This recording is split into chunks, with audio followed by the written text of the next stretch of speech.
It has been a very long week. I'm writing this to try to warn everybody about this monster. All I know about it is what I've seen it do in person, and it is horrifying. Thinking back, maybe I've been seeing this thing since I was little.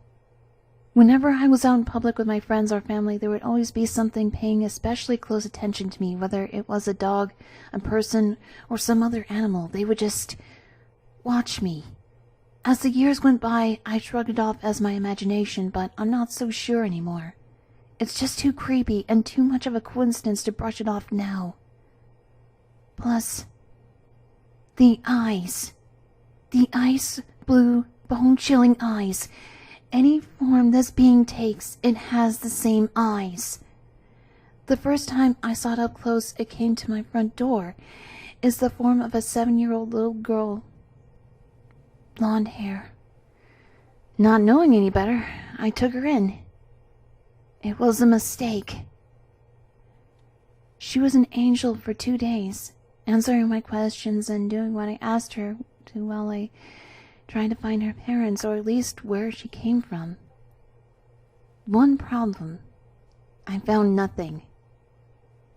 When I asked her about her name, she told me it was Rose, although she never gave me a last name.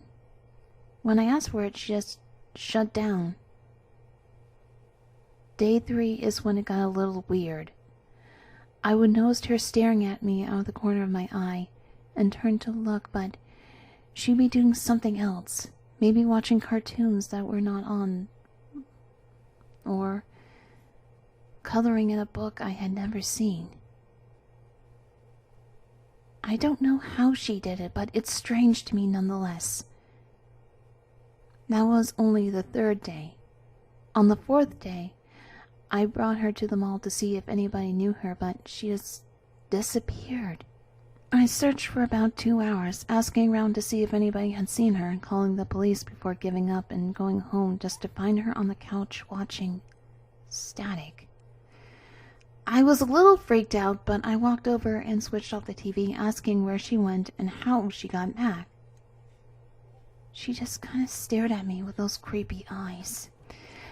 I left it at that and got her to bed, going to bed myself.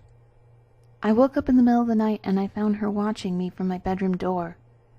I just put her back to bed without really thinking about it and went back to sleep.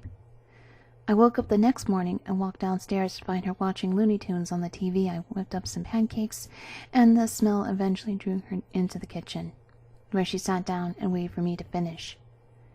I gave her some pancakes when they were finally done, and then made a plate for myself. She ate like she had never eaten before, and finished the few I had given her before I even finished one, which is pretty fast for a little girl. She got up and put her plate in the sink and went back to watching the Roadrunner get away from the coyote. After that, the day went by relatively normally. We played a few board games, and I broke out my old crystal chess set to see if she could play or not. The thing is, she was really good. Although, one strange thing I noticed was that whenever she touched a piece, it almost seemed to frost over a bit. I just shrugged it off and put it off as my imagination, and played with her, eventually losing. The next day, I went out and bought cameras and set them up everywhere in the house, except for the bathroom. I did not want to miss a thing. She kept asking me to play chess with her all day and following me around, but I did not really want to lose to a little girl again, so I took her to the park in my neighborhood instead. I'm a pretty friendly person, and parents and kids all like me, so a couple of kids came up to say hi and talk to me. Whenever they did, I could see Rose scowling at me out of the corner of my eye and glaring at the kids. This confused me a little, but I figured she thought I was not paying enough attention to her, so I got up to play with her. That night, I decided to check the cameras. Thinking back on it now, the cameras are what let me discover what the girl really was. I did not check the cameras for a few days, thinking there was no reason to. Once I did, though, I regretted it. Every morning the house seemed colder and colder, and I shrugged it off as my imagination, but now I know how wrong I was. Now, let me explain what I have discovered.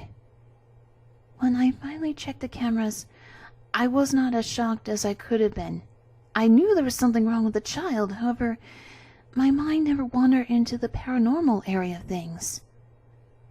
I have never strongly believed in the supernatural, but now, in these last few days of my life, I am a true believer. I saw the things she can do. She could freeze a solid object with a single touch, and shatter it just as easily. It's scary to think what she could do to a living creature. Her eyes seemed to be made of pure ice, and her hair turned to a blinding white. Where she walked, eyes followed in her wake like a puppy following its master.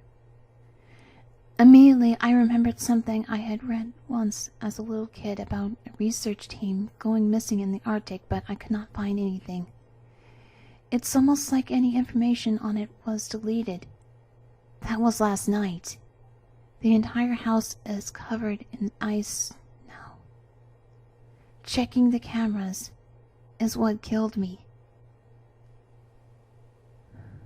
Although it may have been what I know, I finally remembered what happened to the research team.